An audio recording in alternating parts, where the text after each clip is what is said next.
psicólogo e depois a gente tem uma série de outras formações.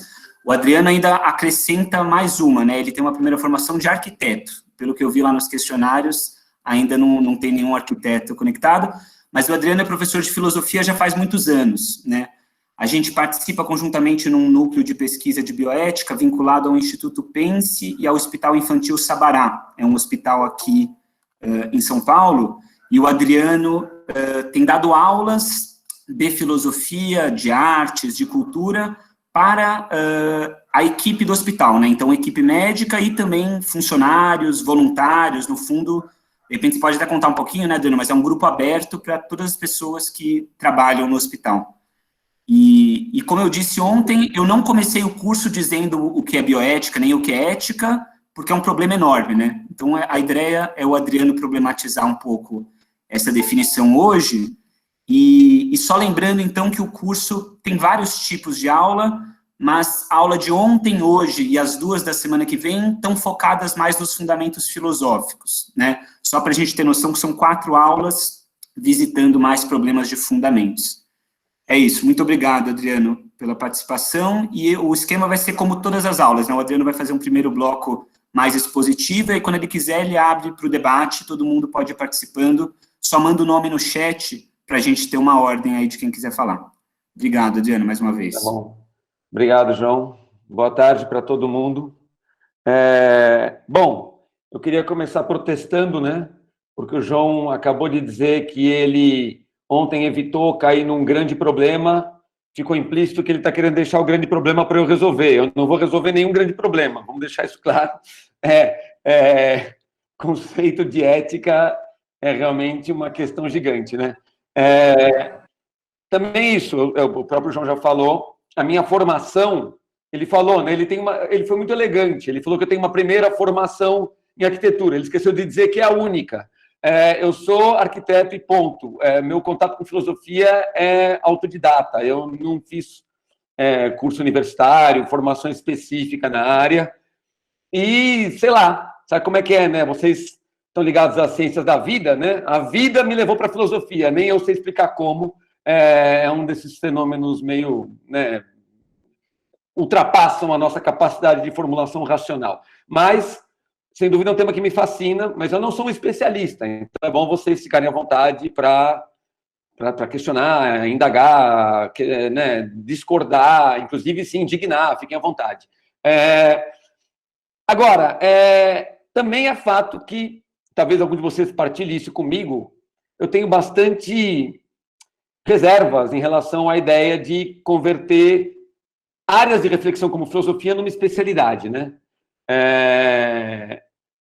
E minha relação com o João, ela vem de longa data. Eu sou velho, para terem uma ideia, o João foi meu aluno, certo? Quando ele era um rapazote de ensino médio. Então, portanto, tem de fato algum tempo que a gente se relaciona, né? E, bem, agora ele é muito mais uma autoridade no campo do que eu. Mas é isso, quer dizer, eu também quero declarar de cara meu desconforto e minha incompetência para lidar com esse meio aqui. Eu sou um péssimo usuário de recursos, sei lá, digitais, internet, essas biroscas, gabirobas. Então, é muito esquisito para mim, desconfortável. Eu acredito que vai ser ótima a nossa conversa, mas eu tenho dificuldade para lidar com essa distância, né? Então, perdoem qualquer coisa, a luz ruim, a imagem péssima, o que for e tal. Eu não sou muito bom de gerenciar esses negócios. Mas, bom, a proposta é a gente conversar um pouco sobre o que é ética, me parece, né? Foi o que me foi pedido. Nos primeiros 40 minutos aí, vocês podem me dar uns avisos, às vezes eu me descontrolo com o tempo, pode ser rápido demais ou demorar demais, não sei. E também não sei, se surgirem questões que vocês querem pôr no meio, não sei se os professores presentes, o João, a Maria Aparecido, a Regina administram isso, mas podemos tentar também inserir, tá? O que acontece? O campo da ética, a gente pode dizer que é um campo fundamental da filosofia, né? No sentido de que existem campos que a gente considera hoje parte do universo da reflexão filosófica que surgiram mais tardiamente. Agora, a ética, ela surge ali nas origens, né? O primeiro autor a quem se atribui até a invenção desse campo costuma ser Aristóteles, pelo fato de que no corpus de obras atribuídas a Aristóteles, tem uma que se chama Ética a Eudemo e outra que se chama Ética a Nicômaco. A gente encontra um livro com esse título na obra de Platão, por exemplo, né? A gente encontra isso em Aristóteles. Agora, o problema também é que, em grande medida, os títulos dessas obras foram dados não pelo seu autor. Então, é até difícil dizer que o termo ética, como a gente usa hoje, para designar um campo da reflexão filosófica, possa ser atribuído a Aristóteles. Se um dia alguns de vocês se aventurarem a ler a Ética Nicômaco, recomendo vivamente, porque é uma leitura incrível. Não é das mais fáceis do mundo, mas é das mais fascinantes, garanto. Experiência feita. Vocês vão perceber já de cara uma coisa curiosa, que Aristóteles nunca usa a palavra ética como substantivo nesse livro. Ele usa como adjetivo. Tá? Nós falamos de ética como um substantivo, né? A ética, né? Vou ter um curso de ética, né? Vamos discutir se, né, o que a ética nos diz sobre esse assunto. Aristóteles não usa a palavra dessa maneira. Ele usa como um adjetivo. E um adjetivo que qualifica o tema do livro dele. Mas o tempo todo, lá no começo do livro, no que seria o livro 1, né, dessa obra que conhecemos como Ética a Nicômaco, o Aristóteles conta para a gente que essa questão que ele vai tratar ali é uma questão de importância fundamental para que compreendamos e possamos exercer a política. Então, já de cara, o que aparece nesse texto fundamental é o vínculo entre ética e política. Tá? Aquilo que mais tarde a nossa tradição filosófica vai chamar de ética, no sentido substantivo da palavra, é para Aristóteles um componente fundamental da prática política, da vida política. Tá?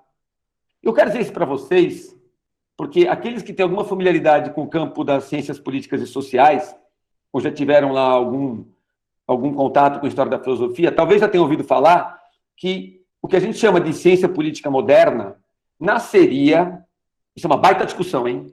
Mas é muito comum que se diga que ela teria nascido com um sujeito chamado Niccolò Machiavelli, no momento em que esse autor teria estabelecido uma divisão, separado o campo da ética ou moral do campo da política. Se isso for verdade, a nossa maneira de entender política hoje é muito diferente da do Aristóteles. E a gente teria uma dificuldade até para compreender essa relação quase que, né, de inseparabilidade entre ética e política, como Aristóteles concebe. Tá? Então, acho que esse é o primeiro ponto importante, a gente entender que, uau, é um campo gigantesco, né, com uma história conturbada, até para tentar definir, entender o que é isso. Certo?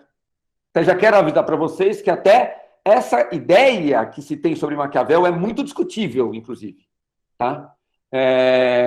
Mas, enfim, o que acontece? O que o Aristóteles quer dizer quando ele usa a palavra ética com esse sentido de um adjetivo? Adjetivo do quê? Qual seria o substantivo correspondente a esse adjetivo? Esse é o ponto. Em grego, é o substantivo ethos. Eu não sei falar muito bem, tá, pessoal? É o theta, é um TH, ethos. Não é ethos, é ethos. É esse o substantivo. O que essa palavra designa? Aí já temos um problema, porque o grego antigo é a língua matriz de quase todos os idiomas modernos, né? Da área europeia. E ele é muito diferente, inclusive, do grego moderno. Ele tem uma imprecisão em alguns termos. A maioria das palavras são polissêmicas. Elas têm mais de um significado. E é o caso da palavra ethos. Porque ethos, como a gente muitas vezes entende por aí, e até talvez é isso que está ligado à nossa ideia do que é ética, significa, por um lado, costumes, hábitos, digamos, condutas, né? Coisas desse tipo. Tá? Agora, olha que interessante. O que a palavra hábito evoca para nós? Que outra palavra ela traz à nossa mente? Estou vendo o gesto aqui de uma das pessoas, o terrível de não poder ouvir, né? Eu suspeito que haja uma palavra que vem à mente de vocês, um verbo, não é? Quando você fala em hábitos. Qual é o verbo associado? A hábito. Não seria o verbo habitar? E olha que maluco. Quando eu penso em habitar, às vezes a gente não liga essa coisa óbvia, né? Puxa vida, é verdade. Hábitos e habitar são palavras muito parecidas. Não é mera coincidência. É a mesma raiz. O substantivo hábito tem sua origem no verbo habitar. E o verbo habitar está ligado a um outro substantivo. O substantivo habitação, morada, casa. Esse é um dos sentidos da palavra ética. Melhor dito, do substantivo ethos, que está na origem dessa palavra. O que, portanto, essa gigantesca metáfora preciosa diz para a gente? Que nós habitamos os nossos costumes. Que a nossa conduta é a casa que nós não apenas construímos nesse mundo, mas que nós somos. Cada um de nós é uma espécie de uma habitação, de uma casa em construção. É muito legal depois vocês pensarem em estabelecer paralelos entre isso e uma série de palavras no campo das ciências da vida hoje, né, como ecologia. Vejam que a ideia de habitação está aí presente de novo. Quem já estudou a etimologia de ecologia sabe que deriva de um termo grego oikos, que é casa também. Tá? É que ethos não é casa no sentido meramente material. Vejam bem, você não habita apenas uma casa. Nenhum de nós usa essa expressão no dia a dia. A gente habita um lar. O lar não é exatamente o mesmo que a casa. A casa é um objeto material gigante, né, num certo sentido, é bastante grande, você cabe dentro dele, composto de elementos materiais, parede, porta, janela, chão, teto, certo? Mas ela não é um lar por causa disso. Muitos de nós, talvez, não nos sintamos muito bem nas nossas casas. Nós não nos sentimos, como diriam os ingleses, at home, ou os franceses, chez soi. Olha que interessante. Chez soi, digamos, né, em si. É o nosso à vontade, né, digamos. Alguém quer falar aí? Opa. Deu um... O que aconteceu?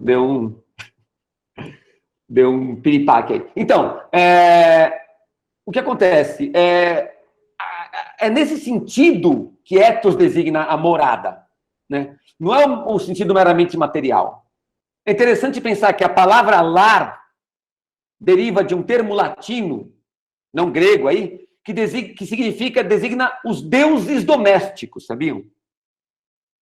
Para os romanos, e parece que para os gregos não era muito diferente, você, quando habita uma casa, essa casa pode ser chamada a sua casa, a sua habitação, a partir do momento em que as divindades ligadas aos seus antepassados estão presentes ali junto com você. Os vivos e os mortos estão juntos ali. E é um ritual de culto doméstico associado a essa memória dos antepassados. Portanto, a ideia do ethos e do lar, portanto, ela está ligada a uma coisa muito importante, que é memória. Percebem? Quer dizer, para que eu habite algo, não basta que exista uma base material. É preciso também uma base de ordem psíquica, anímica. É preciso memória. Se não há memória, se eu não consigo, nesse lugar, digamos, me conciliar ou me reconciliar com o tempo, me sentir num presente que está ancorado num passado e que aponta para um futuro, eu não habito. Eu estou perdido nesse mundo. Eu estou desarraigado. Entendem? Então, vejam, desculpa se eu viajei muito na maionese, mas assim, é importante entender que a palavra ética, ela de alguma maneira foi formulada por esses autores de matriz grega, pensando nessas coisas todas. no que significa para nós habitar, o que significa estar no mundo, o que significa ancorar-se no mundo. E, de algum modo, o que essa palavra também diz para nós é que nós nos arraigamos, nos enraizamos no mundo, nos construímos mundo, passamos a ser um lugar habitável do mundo. O que é que nos habita? Nós habitamos entre paredes, mas o que é que nos habita? A casa é a nossa habitação, mas nós somos habitação de quê? Das nossas relações. É isso que nos habita. Somos habitados por relações. E temos que nos tornar habitáveis. A ética é isso, é como me tornar habitável. Talvez por isso, pelo que eu estou falando, talvez você já comece a entender por que para um cara como Aristóteles, ética e política estão diretamente ligados. Que a política diz respeito à vida pública, à vida coletiva, à vida com outros. Exatamente esse tecido de relações nos quais eu entro e ajudo a construí-lo. Ele já existe antes da minha chegada, mas uma vez que eu entro nele, ele não vai ser o mesmo. Ele vai ser reelaborado, ele vai ser afetado, alterado. Então, eu sou digamos, a morada de relações. Esse é o ponto-chave. Então, agora o que acontece? Talvez isso permita entender o passo seguinte, quer dizer, o que eles estão dizendo para nós é que costumes, hábitos, comportamento, tudo isso está ligado, conduta, né? Está ligado ao modo como eu me ponho no mundo e como eu me torno habitável, como eu me relaciono. O que eu sou, e essa habitação que eu sou vai depender das minhas ações, de como eu ajo. Esse é um ponto-chave na ética. Certo? Cada um de nós é um princípio de ações. Princípio é uma palavra muito forte no pensamento grego, especialmente no pensamento filosófico grego. Eu não sei quantos de vocês tiveram contato com isso mais uma vez lá, quem sabe até em anos de ensino médio, mas quando a gente começa a estudar a história da filosofia, a gente aprende que a filosofia nasce porque uma série de pensadores que estavam ali na região a gente chama hoje de Ásia Menor, né, de Turquia, mas era a região de Mileto, principalmente, começaram a se perguntar qual é o princípio de todas as coisas. A palavra grega é a palavra arché, que se traduz por princípio. Tá? Qual é o princípio de todas as coisas? Pois bem, esses autores que estavam se perguntando sobre isso, estavam colocando uma questão muito parecida com a que o Aristóteles coloca quando fala de ética. Nós somos princípios. Há em nós um princípio. Um princípio vital, um princípio de ações. De que somos princípios? De que mundo somos a origem? Esse é um ponto central para o pensamento em termos de ética. Por isso que, aqui eu queria fazer uma colocação já. Depois o João vai lidar com esse problema. O João, a Regina, a Maria Aparecida, que eu tenho uma tremenda aversão, por causa disso, estamos falando aqui agora, a adjetivação da ética. Eu não gosto de ficar pensando em bioética, ética empresarial, ética institucional, ética do não sei das quantas, ética do não sei o quê, a ética do consumidor. Eu abomino códigos de ética. Como se eu pudesse instaurar a ética de fora, através de um código, de uma regulamentação. Eu considero isso problemático. Veja, isso não quer dizer que eu defendo uma abordagem totalmente subjetivista. A ética é minha, eu tenho a minha ética, não tem nada a ver com a sua. Não, não. Veja, ela tem a ver com relações. Só o que eu quero dizer é que isso não é codificado, isso não parte de um código. E não tem como eu reduzir isso a um código. Por quê? E agora vamos tentar chegar num ponto-chave. Isso é a visão aristotélica das coisas. Estou achando legal que estou vindo 1000 questões aqui. Vou ficando com cosquinha para falar a respeito, mas enfim, vou me controlar aqui. O que é o ponto nessa história toda? Pensem, por que você é tão contra código? Por que você acha que tem um ponto-chave aí? Talvez porque eu seja um pouquinho aristotélico, vamos pensar assim. Quando Aristóteles abre a reflexão dele sobre ética, ele abre com uma consideração que eu acho que é muito interessante para vocês aqui levarem isso em conta. Ele começa a discutir qual é o estatuto da ética no campo dos saberes humanos. Primeira coisa que chama atenção, que o Aristóteles fala desse novo campo de conhecimento ao qual ele está se dirigindo, se dedicando nesse livro, como algo que, às vezes, ele chama de ciência, às vezes ele chama de arte, às vezes ele chama simplesmente de atividade humana. Ele usa palavras gregas que podem ser traduzidas por esses 3 termos em português. Ora uma arte, ora uma ciência, ora uma atividade humana. Ele nunca escolhe e se fixa em um desses termos. E uma hora ele diz uma coisa muito interessante. Ele fala o seguinte: olha, para enveredarmos nesse nosso caminho, nessa nossa pesquisa, com um mínimo de sensatez, precisamos pensar no seguinte. Por favor, acompanhe o raciocínio. Eu não posso exigir de um campo de conhecimento mais precisão do que aquela que é possível. Cada objeto de conhecimento admite um certo grau de precisão. Certo?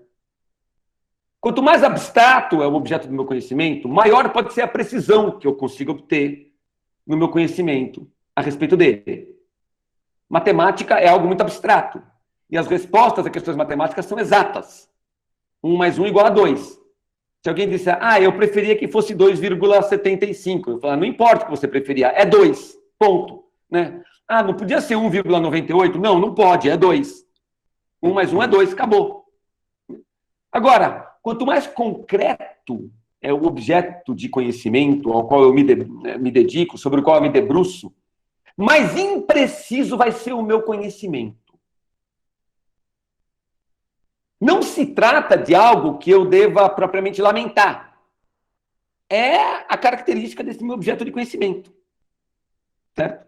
Se ele é muito concreto, muito singular, muito específico, aliás, muito específico, mais que específico, muito singular, esse é o adjetivo, eu não consigo ter um conhecimento exato e preciso dele. Meu conhecimento dele é vago, é nebuloso. Pois bem, a ética, isso que chamamos de ética, Aristóteles não chama assim, o estudo do comportamento é o estudo do mais nebuloso dos objetos. Portanto, isso aqui nós vamos nos dedicar agora é a mais imprecisa das áreas de conhecimento. Já estão ligando com o Heisenberg aqui, estão me divertindo. Pessoal, eu não manjo muito disso, hein? Vou jogar tudo para o João. Mas é o mais impreciso dos conhecimentos imagináveis, pessoal. Esse é que é o ponto. Estamos lidando com um campo onde eu tenho relutância em dizer que se trata de um campo científico. Porque ciência exige um certo grau de, digamos, consistência no saber a respeito. Certo?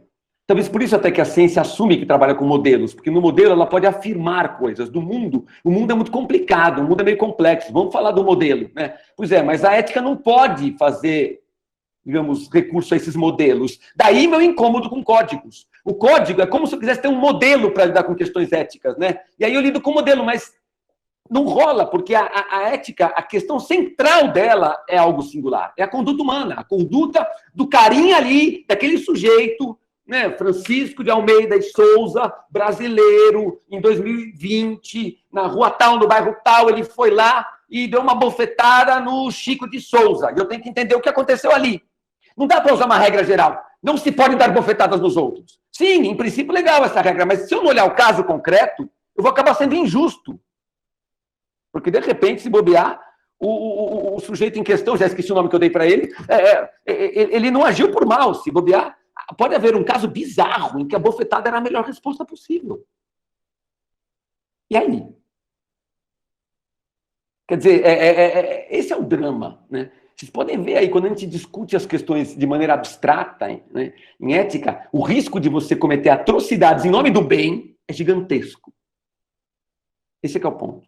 Você quer o bem, né? Você quer defender uma causa legítima. Lógico, também tem todo o problema de que causa é legítima para quem, mas vamos supor que exista uma causa. A vida humana é uma causa legítima. Para defender a causa legítima da vida humana, inventamos uma regra, um código, pena de morte. Pô, mas você defende a causa legítima da vida humana extirpando a vida humana que você deveria defender? Como é que funciona esse negócio? Mas é que nesse caso pode. Bom, mas aí estrepou, né?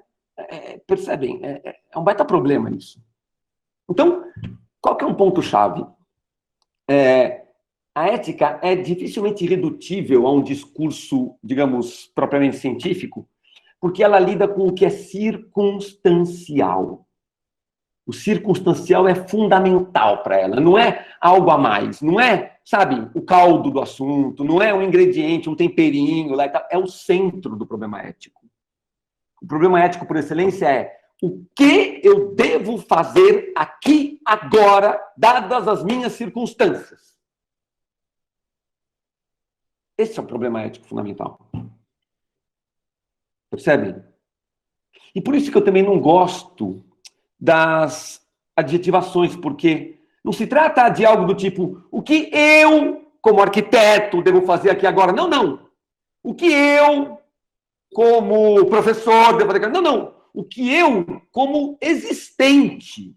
Aí é que está o ponto. Embora ela seja circunstancial, para eu poder lidar com todos os aspectos da minha circunstância, eu preciso levar em conta a minha pessoa integralmente, não um pedaço dela. Aliás, muito menos pedaços dela que não são pessoais, inclusive, que são papéis sociais, que são meramente funcionalidades.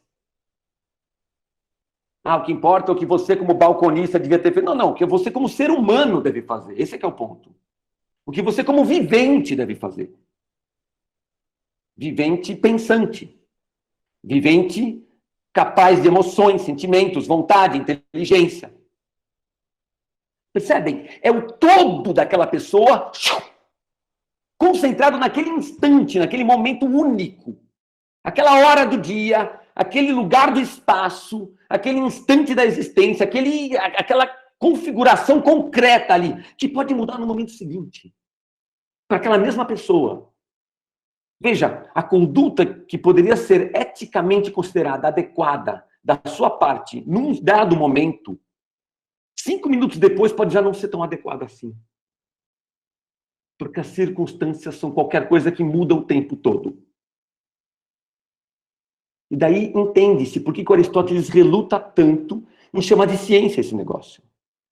Ele próprio faz uma definição de ciência que talvez possa ser muito problematizada hoje, de repente vai ser trabalho de vocês. O João tem lá um trabalho com epistemologia, ele deve ter pensado muito sobre essa questão. Mas que ele fala que a ciência não pode ser do singular.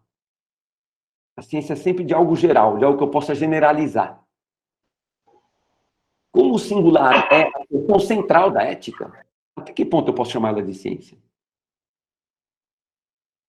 Agora, é lógico que quando a gente considera a ética desse modo, né, dá um certo, não sei para vocês, assim, mas né, o próprio Aristóteles considera isso no começo do livro dele, chega a dar uma vertigem. Tá bom, mas espera aí, faz sentido a gente falar sobre isso, então? Dá licença, porque é um negócio tão diverso, tão variegado, ao mesmo tempo tão gigantesco, como é que eu posso levar a pessoa na sua integridade em conta numa circunstância tão complexa, cheia de meandros, específica, né, singular? Não dá. Isso parece inacessível. Pois é. Por isso que, como o João falou, em algum momento aí, é um problemão. É um problemão, quer dizer, até hoje, ainda os debates sobre ética, e a gente está vendo, na prática, e é uma questão que filósofos se colocam, olha, vamos combinar. Ainda mais a partir do momento em que o pensamento científico virou a matriz de tudo que é pensamento, né? Se você quer se dedicar a alguma tarefa intelectualmente legítima, você tem que chamar ela de ciência, senão não vale. Amadorismo, picaretagem, poucas coisas são mais ofensivas no nosso mundo intelectual contemporâneo do que ser chamado de pseudocientífico. Preferem que chamem você por nomes antes considerados horrorosos do que por esse, né? Não, pseudocientífico jamais, né? Pode xingar a família inteira, toda esse tipo, mas não me chama de pseudocientífico. Pois é engraçado, né? Ver como certas coisas... Pois então, se a ética está tão fora do alcance da ciência, ou sei lá, porque ela está além ou aquém, vamos esquecer esse assunto, né? É uma tentação, é uma possibilidade. O que é que nos impede até, não vou dizer, né, não vou ficar tentando convencer vocês a não se preocuparem com isso. O que nos impede de não nos preocuparmos com isso? O mero fato de que as questões éticas, sejam elas solúveis ou não, sejam elas equacionáveis ou não, elas são simplesmente vitais. Elas são exatamente as questões com as quais você se defronta dia após dia, hora após hora, pelo mero fato de que você vive, de que você sabe que vive. Ponto. Talvez se fôssemos seres que vivem, mas não sabem que vivem, sei lá o que seria isso, né? Pode ser tema de discussão para vocês em um momento futuro, eu não teria esses problemas. Não, nós somos seres que vivem e que sabem que vivem, que têm uma consciência do seu próprio viver.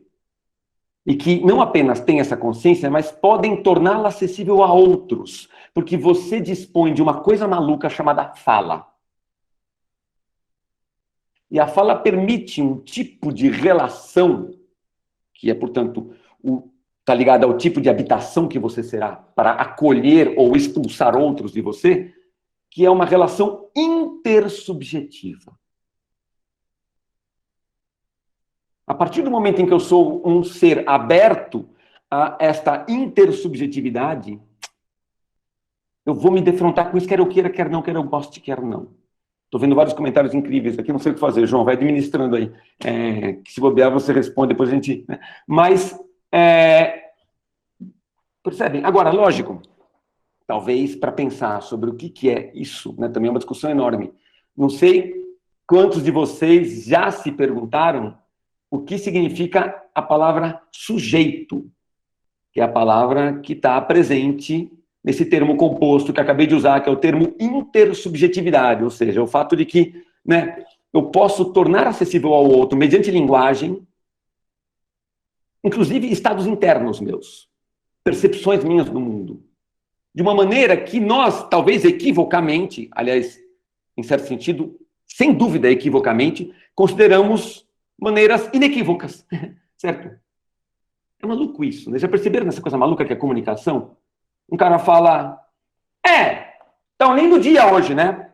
E você fala, não, tá um lindo dia hoje. Vocês concordaram. Vocês entram na ilusão maluca de que vocês estão vendo a mesma coisa e que vocês estão falando a mesma coisa dessa coisa. Não é verdade. Porque o que lindo dia significa para um, o outro não tem a menor ideia, não tem como saber exatamente o que é. Como esse lindo dia lá fora se conjuga, entrou, se misturou com esse ser que você é aí dentro, mais ou menos lindo, sei lá, e levou você a pronunciar a frase, que lindo dia, o outro não tem como saber ao certo. Quando uma pessoa vira para outra e fala, que linda parede verde, né? Outro fala, nossa, eu adoro esse verde. Algum consegue provar para o outro que a parede é verde? Eu adoro os problemas cromáticos, talvez porque eu sou arquiteto e a questão das cores e das artes sempre me fascinaram, né? Mas essa coisa incrível que como é que um cara prova, eu já falei para alunos várias vezes, né? Olha só como os sentidos são uma coisa irredutível à razão. Vamos lá. Que cor tem a minha blusa? O cara fala branca, eu falo, prove. Ele, é óbvio, né, professor? O óbvio é o que ninguém prova. Essa é a hora que você foge da resposta, né? Eu quero que você prove, não quero que você me diga, é óbvio, né? Todo mundo está vendo. Não, me mostra. Como é que você sabe que os outros estão vendo? É um baita problema. Por isso, quer dizer, mas a linguagem permite que a gente crie um tipo de mundo comum. Isso que é maluco. Que talvez em nenhum momento bata com o mundo lá fora. Mas a gente vive como se batesse. Coisa maluca. Esse bicho humano. Né? Mas é isso. Talvez seja uma gigantesca autoilusão, não sabemos, mas esse é o ponto. Por que nós somos capazes disso? Não dá para a gente escapar dos problemas éticos. Mas, talvez, para entender melhor o que eu estou falando, podia valer a pena a gente pensar um pouquinho sobre o que é um sujeito. Porque a questão da subjetividade está aí. Isso que eu acabei de dizer. Como é que... E aí, mas o que é esse problema? Eu não vou resolver isso também, é outro baita problema. Né? E é um problema ético, em grande medida. Mas eu só queria... Eu gosto muito de me ater às palavras quando eu posso, porque há muitas que eu ignoro completamente o que significam, mas eu tenho um certo fascínio e gosto de ir atrás. A palavra sujeito, particularmente, é muito interessante, porque ela significa o que está posto por baixo de.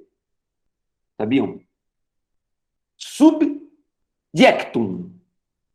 Jectum. Tá? É um sufixo, uma raiz, melhor dito, que está na palavra projectum. Já perceberam? Objectum. Pois é, o projectum é o que foi lançado à frente de. O objectum é o que foi lançado diante de. Veja que interessante, projectum tem uma questão temporal, eu jogo no tempo para frente, né? Eu antecipo alguma coisa. Objectum é presente, é o troço que está batendo na minha cara aqui agora, isso é o objectum, é o que está diante de mim, agora, no presente. Subjectum é o que está por baixo de mim, é o que me subjaz. Mas é também, digamos, ou o que me sujeita, ou aquilo a que estou sujeito. Submetido. Alguém falou aqui há pouco, eu dei uma batida de olho, subordinado a. Olha só, o sub está aí também, né? Subordinado, sob ordens de. Para vocês pensarem sobre o tema da subjetividade, eu queria ler uma passagem de um autor que eu gosto muito, se eu achar aqui, né, na minha bagunça de papéis, achei. E que eu acho que pode ajudar a pensar aonde isso pode nos levar. Esse autor chama Emmanuel Levinas. O João deve saber pronunciar melhor o nome dele, porque ele é um lituano radicado na França. E eu sei que o João passou um tempo estudando lá, sabe francês muito melhor que eu. E acho que vocês vão falar dele, né, João, em algum momento. Eu só vou citar essa frase para pensar a questão do sujeito. É uma passagem de uma entrevista incrível, que se chama precisamente Ética e Infinito. É o título sobre o qual foi publicada essa entrevista. E eu vou ler uma resposta, um trecho de uma resposta do Levinas a uma das perguntas do entrevistador. Ele diz o seguinte, vou ler e espero, né, pretendo explicar para vocês, espero que não fique muito obscuro. O Levinas costuma ser denso. O bom é que aqui, como é uma entrevista um pouquinho mais acessível, né? Ele diz o seguinte, a relação intersubjetiva não é simétrica. Ela é assimétrica. O que quer dizer isso? Preparem-se. Sou responsável pelo outro sem esperar a recíproca, ainda que me custe a vida. Uau! Ainda que eu tenha que morrer nessa. Mas eu sou responsável por ele sem esperar que ele pense o mesmo a meu respeito. A recíproca, continua Levinas, é tarefa dele. Eu não posso exigi-la nem cobrá-la. Eu devo talvez esperar, confiar, mas não exigir nem cobrar. E é precisamente porque a relação com o outro não é recíproca que eu sou sujeição ao outro. Sujeito, essencialmente sujeito em relação a ele, porque sou sujeito a ele.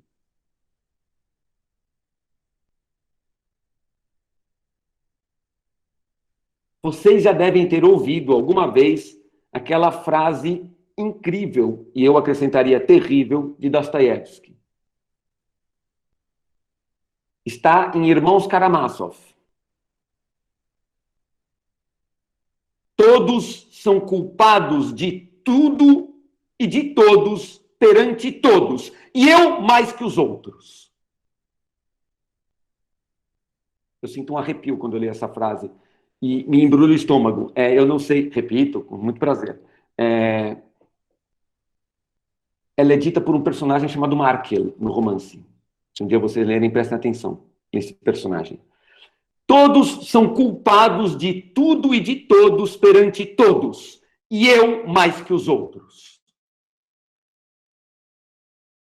Isso é o que significa ser sujeito para o Levinas. É você não apenas dizer, mas viver essa frase. E ele segue dizendo, essa culpa não se deve a nenhuma falta que eu tenha cometido. Não é culpa como a gente entende normalmente. Ai, o que eu fiz errado? Puxa, eu pisei na bola, fiz cagada, não queria ter feito isso. Coitado do cara, agora eu tenho que pagar pelo que eu fiz. Não, nada disso. Não é isso, não é essa culpa. Não se trata disso. Não é por causa de nenhuma falta que eu tenha cometido. É simplesmente porque eu respondo por todos os outros e por tudo dos outros. Também pela responsabilidade deles. Vejam que incrível, né? Eu não digiram um troço desse. Eu também estou digerindo desde que eu li pela primeira vez, mas é extremamente...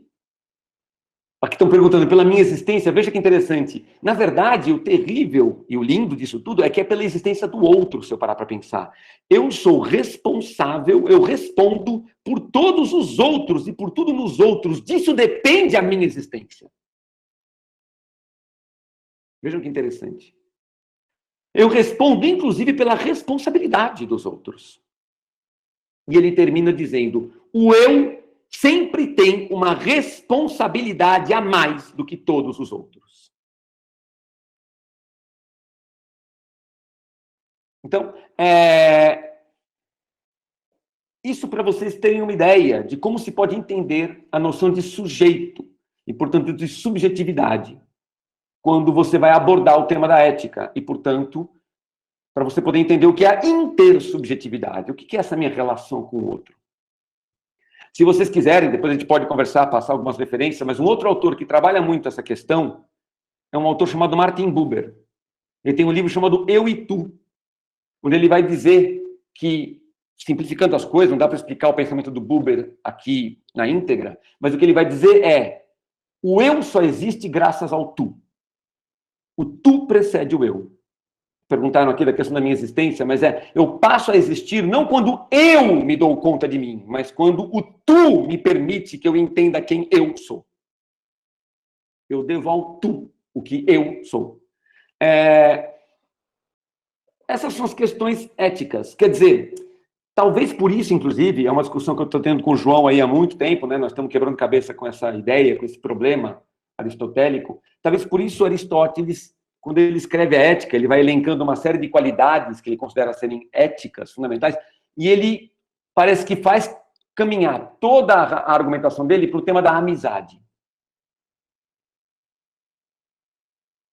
Eu gosto de pensar que talvez isso que o Levinas acabou de dizer para a gente, ele já estava intuindo ali, ele já estava, de alguma maneira, com os elementos próprios dele, né? Nós estamos falando do século III a.C., ele estava formulando a mesma ideia, né? Mas aí também é um convite para vocês lerem um dia o que ele fala sobre a amizade ali. Então, intersubjetividade é isso. Agora, pode ser isso, né? Essa é uma questão. Agora, lógico, quando a gente pensa, né, nesse alcance, né, nessa ausência de quase que de chão que eu teria para poder abordar esses problemas, né, lógico, como eu falei para vocês, pode ser que vocês pensem, mas e aí? Como é que a ciência lida com isso? Né? Vejam, e para que, se isso não é redutível a um pensamento propriamente científico, que eu vou perder meu tempo com isso, Bolas? Por mais que seja importante, mas não dá para a gente ficar falando sobre isso. Bem, quanto a isso, eu tenho que ir terminando, né, João? Mas tranquilo, Adriano, Meu Deus, eu não consigo resolver isso, mas vou tentar dar uma... Né? Mas, então, um pensador que eu considero muito respeitável, e inclusive respeitável porque é um homem que tem grande apreço pela ciência, que é o Max Weber, ele dá uma boa resposta para isso. Num texto que é exatamente um texto dele sobre a ciência. Chama Ciência como Vocação. Pelo menos a tradução para o português é essa, a que eu conheci. E ele diz o seguinte, numa certa altura do texto, ele, discutindo o Estatuto da Ciência, das questões éticas, ele fala que a ciência ela é capaz de responder a todas as perguntas que nós pudermos formular. Ela responde a todas. A ciência, no estado que ela está hoje, olha que hoje do Weber não é o nosso, hein? Talvez ele ficasse meio assustado, pensando o alcance dessa questão no hoje nosso, né? Mas, enfim, já nos tempos dele, sei lá, aquela primeira metade do século XX, ele já dizia, olha, a ciência é capaz de responder a todas as perguntas que nós lhe dirigirmos, menos uma. Só tem uma que ela não responde. O problema é que essa pergunta é a única que importa responder. É a pergunta pelo sentido da vida. Essa pergunta a ciência nunca vai responder. Ela vai responder todas as outras. O único problema é que todas as outras você não precisa responder para viver. Essa é a única que você precisa responder para viver. E está fora do alcance da ciência. Mais ou menos de maneira parecida, um outro pensador que também tem muito apreço pela ciência, até onde sei, ou pelo menos ele costuma ter um rigor científico, diz algo parecido. Já ouviram falar de um sujeito chamado Ludwig Wittgenstein?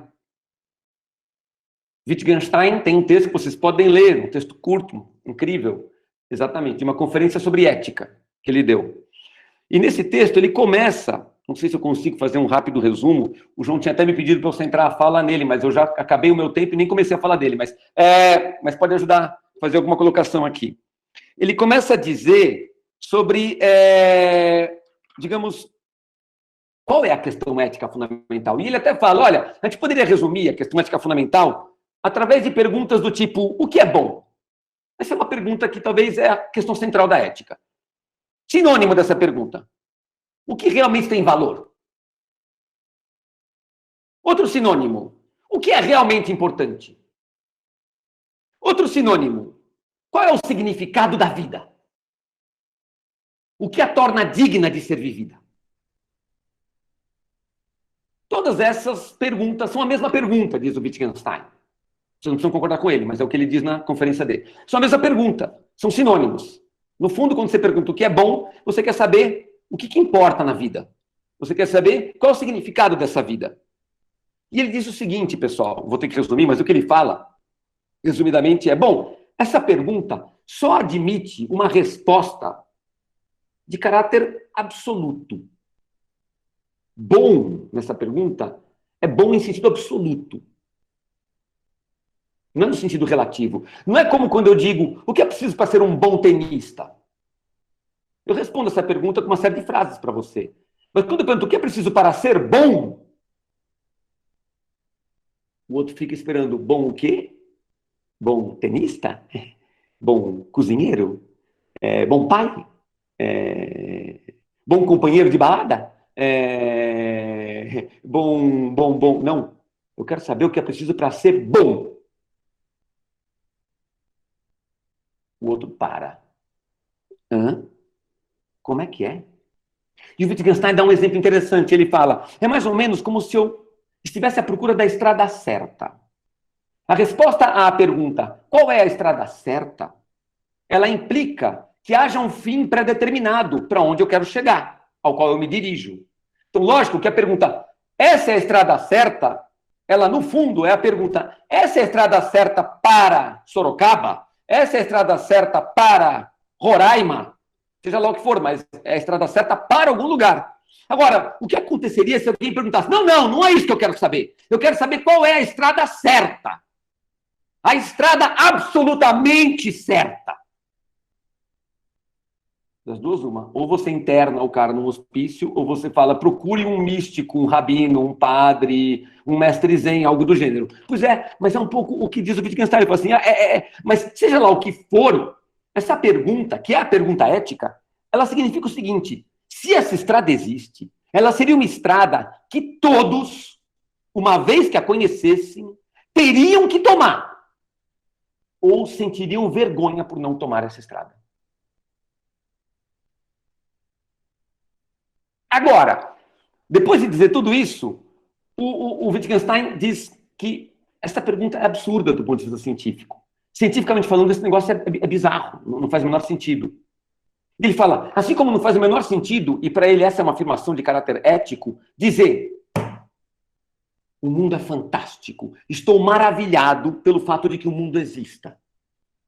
Ele diz, essa frase é absurda. No entanto, quem aqui nunca formulou essa frase? Todo mundo já formulou essa frase. É uma frase muito mais sensata dizer, estou maravilhado por ver esse cachorro que tem 80 centímetros de altura e 2,5 metros de comprimento. Seria maravilhoso mesmo, porque é fora do normal, é absurdo ver um cachorro desse tamanho. Ninguém deve ter visto, mas enfim, se eu visse um cachorro muito grande, eu ia dizer, nossa, estou assombrado com o tamanho do cachorro. Ou, estou assombrado com o fato de que esse sujeito tem 2,10 metros de altura. Isso é assombroso, a gente não vê caras de 2,10 metros toda hora, né? Mas dizer que eu estou assombrado com o mundo que é o que está sempre aí, o mundo cuja existência, para mim, é quase que necessária, não dá para eu não conceber a existência dele. E, no entanto, eu me maravilho com a existência dele? Que estranho. E o Wittgenstein vai dizer, bem, essas são experiências fundamentais que a gente tem o tempo todo. E daí, ele conclui o texto dele dizendo que, no fim das contas, quando eu elaboro uma expressão desse tipo, essa é uma expressão de caráter, ele compara com a ética, porque é um juízo absoluto de valor. No fundo, o que eu estou dizendo o mundo é extraordinário que ele exista. O mundo é uma espécie de absoluto. E, no fundo, o que a gente quer dizer quando diz uma coisa dessa, a gente quer dizer, olha, eu quero dizer para você que eu não consigo dizer o que eu quero. Eu quero dizer que isso que eu estou vivendo, sentindo agora, está além da minha capacidade de expressão. Daí o Wittgenstein, falando para uma plateia de cientistas, faz o seguinte comentário. Ele fala, alguns de vocês concluirão, já que é assim, quando eu atribuo um valor ético ou absoluto a uma experiência minha, que é o que eu faço quando eu digo que o mundo é maravilhoso, eu, no fundo, quero dizer que eu ainda não encontrei um modo correto de formular essa experiência. Só isso. Aí o Wittgenstein dá uma risadinha e fala, não, não é isso. Não é porque eu não encontrei a expressão correta que eu estou dizendo isso. É porque isso que eu quero dizer para vocês é irredutível à razão. É irredutível à lógica. É da própria essência dele ser algo que escapa à minha capacidade de expressão. Essa é a verdade. Quando eu digo isso, o que eu quero fazer é ir além do mundo. Eu estou citando Wittgenstein. Ir além da linguagem significante. E o Wittgenstein conclui dizendo o seguinte, já supondo um certo olhar, meio um risinho cínico em parte da plateia. Bom, esse negócio aí é balela, né? Papo de sei lá o quê. E ele diz o seguinte, essa corrida contra as paredes da nossa jaula é completamente, absolutamente desesperada.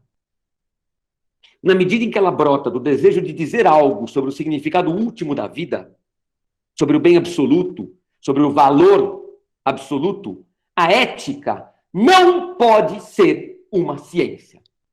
Vejam o acordo com Aristóteles. O que ela nos diz não aumenta em nada nosso conhecimento.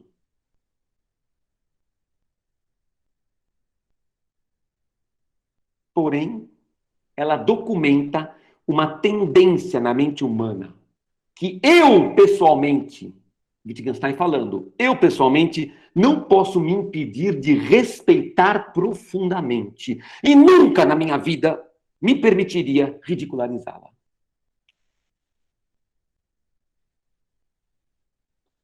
Ou seja, qual seria a conclusão que eu tiraria disso? Vocês, quando se defrontarem com questões éticas, cuidado para não cair na tentação de sair atrás da fórmula mágica, da resposta, do código, do ponto. Você tem que olhar para as relações, você tem que vivê-las, entendendo o que é ser sujeito de uma relação, nos termos, me parece, isso é um conselho, em que o Levinas colocou para a gente aqui. E se você disser, mas isso está além da minha capacidade, eu não consigo expressar isso, não se preocupe, é assim mesmo. É assim mesmo. Mas talvez a atitude que você vai começar a tomar a partir do momento que você olhar para as coisas desse modo é o que vai te inspirar a agir eticamente, em grande medida. No fundo, é uma coisa muito difícil para quem trabalha com ciência, que é como é que eu lido com o que é incompreensível, com aquilo de que eu não vou poder ter segurança, certeza, né? Nem mesmo com consciência dos limites do modelo. Não, está para além disso. Tudo bem, o cientista de hoje vai dizer assim, não, mas eu sei que a minha certeza é relativa. O que eu quero dizer é que aqui a certeza não é nem relativa nem absoluta, é lidar com a incerteza mesmo.